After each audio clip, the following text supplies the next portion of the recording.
Vale announced a dividend of 76 cents a share earlier this week. Now, this was a little bit more than what you had expected, Stephanie. And are you comfortable with it now, though, given the macroeconomic uncertainties that still remain?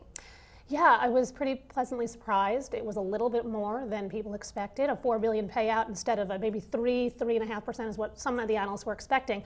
And some real bears out there were expecting a cut altogether to nothing. So this is down from $6 billion last year, so it's definitely a cut, but again, not as bad as expected. And I think most importantly, given the challenges in the macro environment, it shows that this company management team values their shareholders and wants to create value.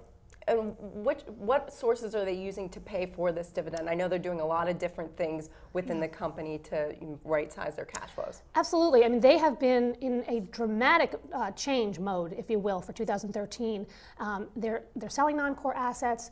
The projects that they do have, they're really focusing on profitability. So they're really trying to shore up their balance sheet. And again, they did cut the dividend, right? So it's not like things are so great, but in a difficult environment, they're doing all they can to streamline the operations, focus on the shareholders. Now, what happens if iron ore prices improve or the macro gets better?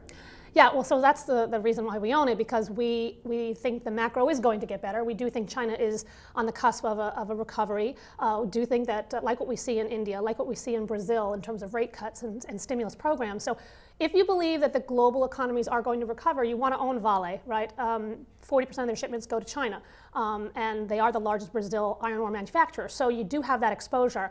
If things get better, I think the stock can work. At the same time, it's trading at a discount to its peers. It's going to yield 4%, which is above its peer average. And they are doing all these self-help things that I think can work even in a challenging environment. Well, there you have it. Stephanie's moving this stock to a 1 in the Action Alerts portfolio, which means she's willing to buy here. I think she likes a little closer to her cost at $19, though. So keep your eye on this if you believe in the cyclical recovery.